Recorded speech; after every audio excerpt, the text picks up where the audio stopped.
over the weekend, President Felix Tshisekedi took to the streets of Kinshasa to take part in a charity event to raise awareness for the war and conflict in the east of Congo. The president was joined by a top former African footballers like JJ Okocha, Emmanuel Adebayo, and Mamadou Niang. Along with local celebrities and comedians, he was also joined by predominantly, political figures from various parties and organizations, along with church, and we know how big church is, church officials and church members from various churches. He was also joined by the ladies football team, who just qualified, I believe,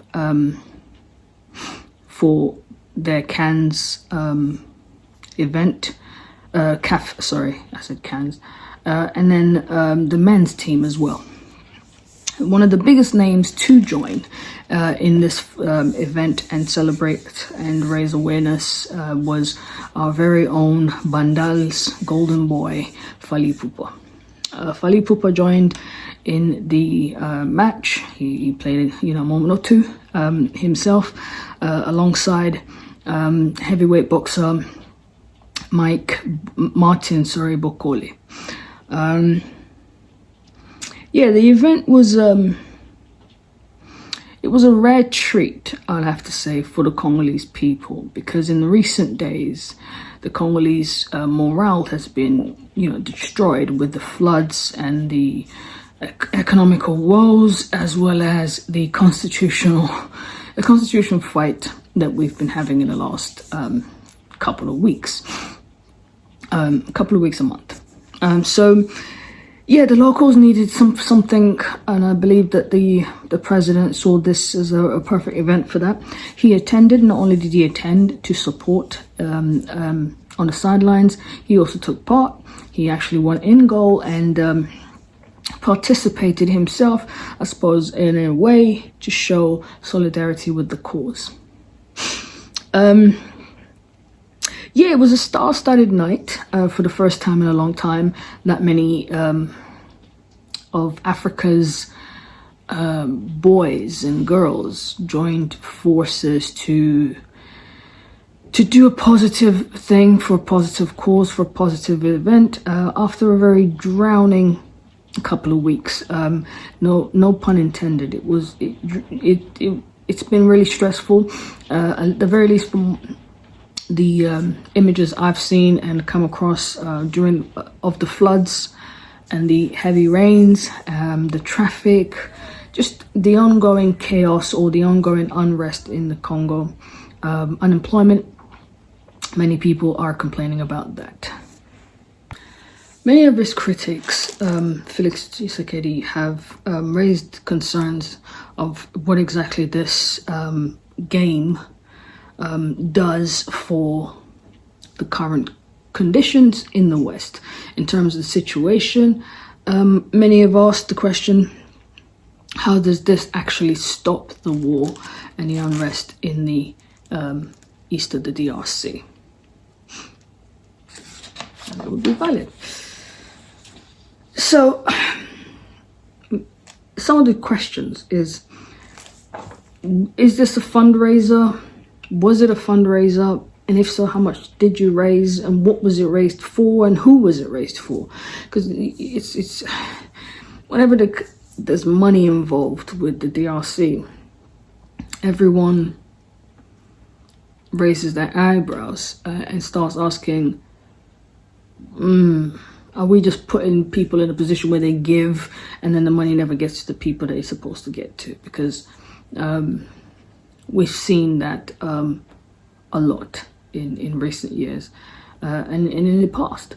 So a lot of people are kind of unsure. It's unclear, I suppose, because there isn't really one clear message From my personal research anyway, there's just very much everyone just celebrating the match, but no one really saying what the match is for, other than it's for the East. Okay, in what way? It's, you know, you bought a bunch of stars together, great, but is it donating? And if so, how much did you raise? There isn't an official wording on that, not at least at the very much what I've seen. So it's a bit sad that something seemingly so positive, but yet very little advertising on it, very little promotion on it. But at the same time, the other question is, he is in charge.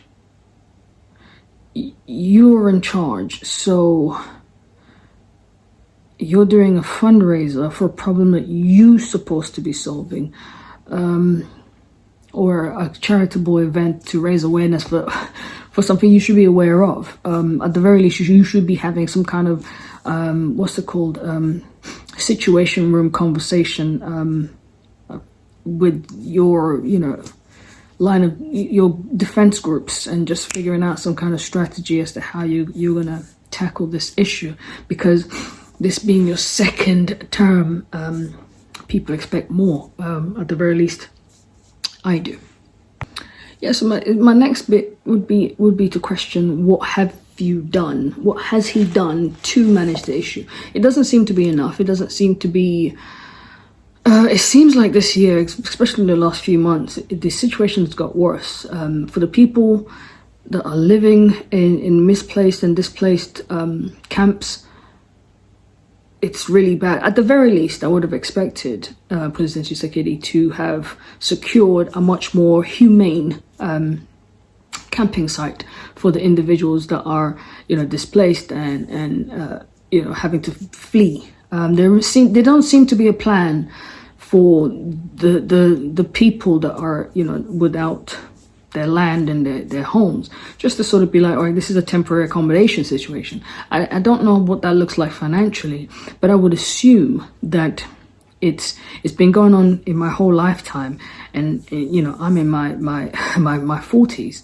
so yeah, I would question how he is managing it. I'll also question the previous guys. Obviously they didn't, but the situation seems to get worse. It begs the question of the corruption, that people keep saying that area is the funding ground of the West. It would make sense because, like I said, I'm in my 40s, and that area just doesn't seem to get better ever. But yet we seem to engage in activities that I've seen throughout the years that I feel like I've seen money leave that area, I've seen minerals leave that area. I've just seen it being really managed poorly, but I don't see the return into the country, i.e. roads, jobs, that kind of thing, infrastructure, new buildings, housing complexes for the local people. But that being said, I move on. Then I say, who's responsible? Like, okay, so if you're in charge, then who's responsible? Is the army responsible? Because this match hosted a lot of individuals who played on both sides that were the Congolese structure of, you know, power. They would be the people that I would say were responsible for that. At the very least, because I understand wars are complex. I'm not a fool to think that it's just click your fingers and it's fixed. No. And I don't think that he's going to release to me, just because I'm doing this video, the challenges he's facing. But at the very least, he can strategically paint the picture of the challenges, and rather than give us a game, paint a picture of what the challenges is, or paint a picture of what it is, the steps that you're taking, so we can understand. Now, we know there's national security involved, so I'm not telling you to give me a PIN number, but I'm simply saying that a more transparent and honest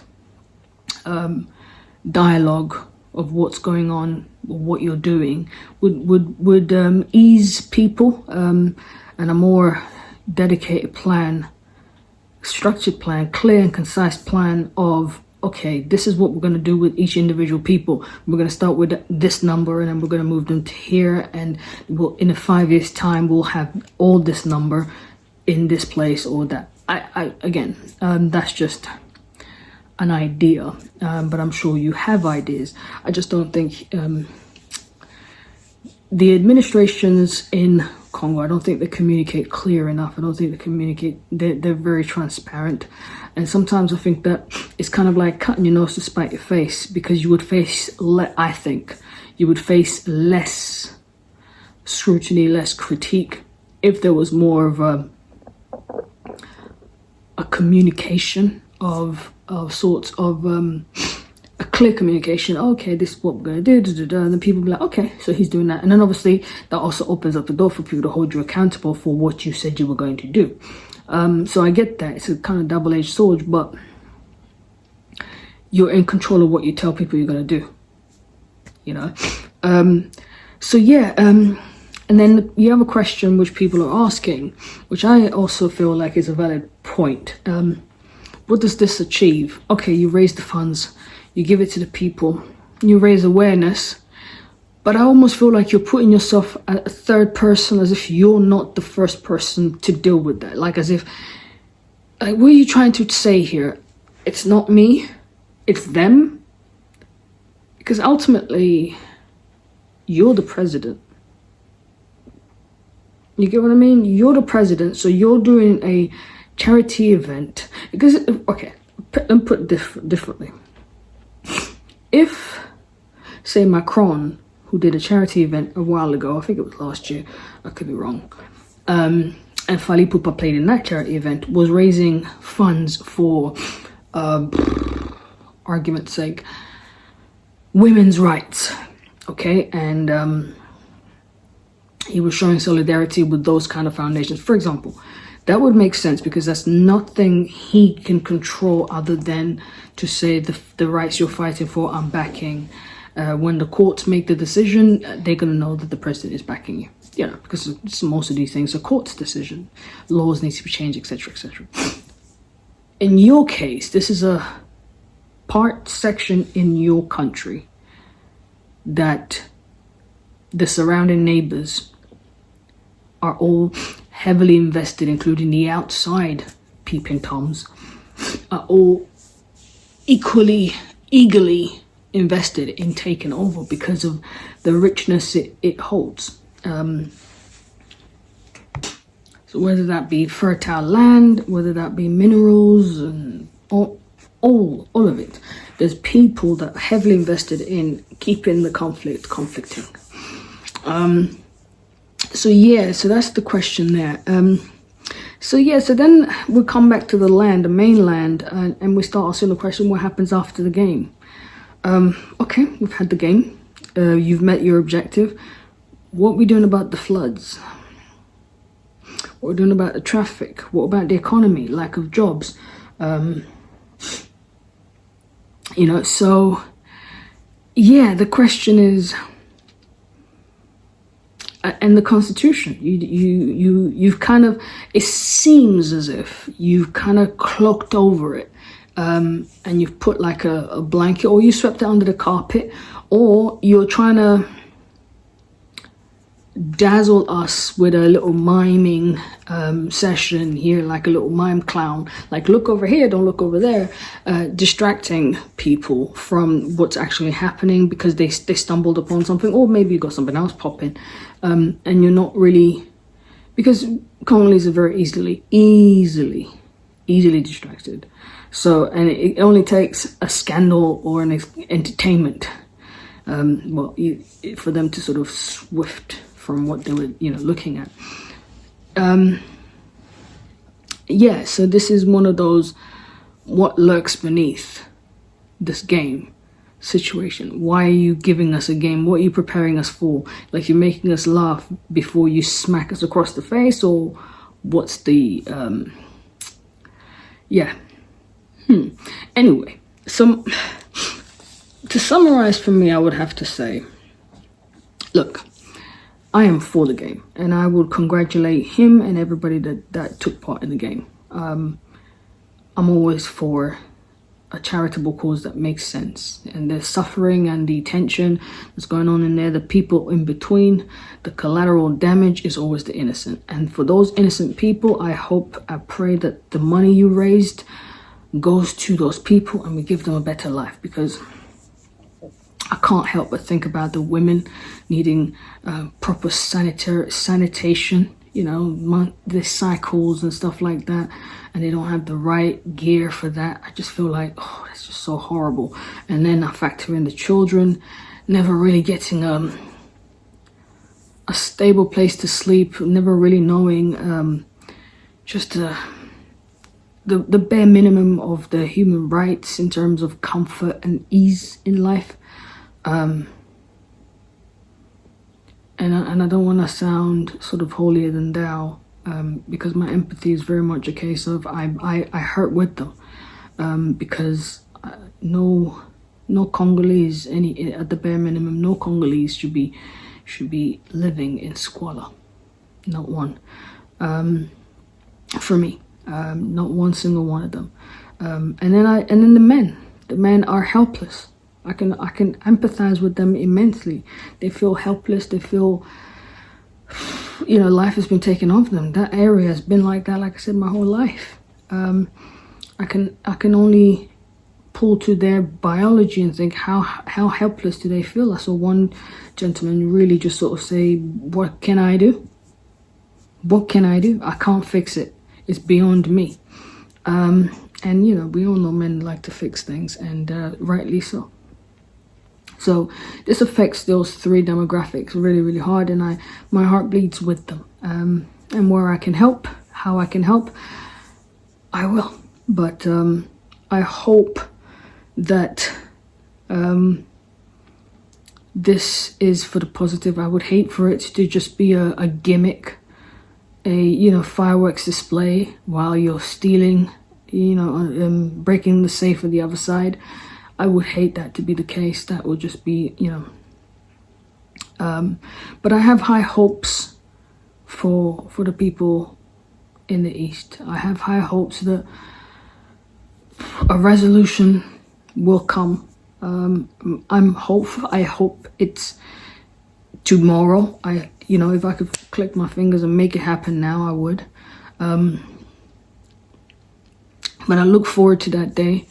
And being present and able to see it for myself and say that day has come and the East is now finally, we can all just walk down the street and just get a beer or something and just enjoy life, with lively issues, not issues that are way beyond innocent people's control. So I conclude by saying to the president, congratulations, and everyone involved and all the people that hosted it. It seemed to have put people in better spirits, especially the people in Kinshasa. I would say that next time do it somewhere else. Why does it always have to be Kinshasa? Let's bring the rest of it's a very big country. It's 29 times bigger than the UK. Spread the love, mate. It's always Kinshasa, Anyway. I digress. Congratulations. You seem to have had a great fun. You seem to have enjoyed yourself. And so I leave you all with these images. And that's me.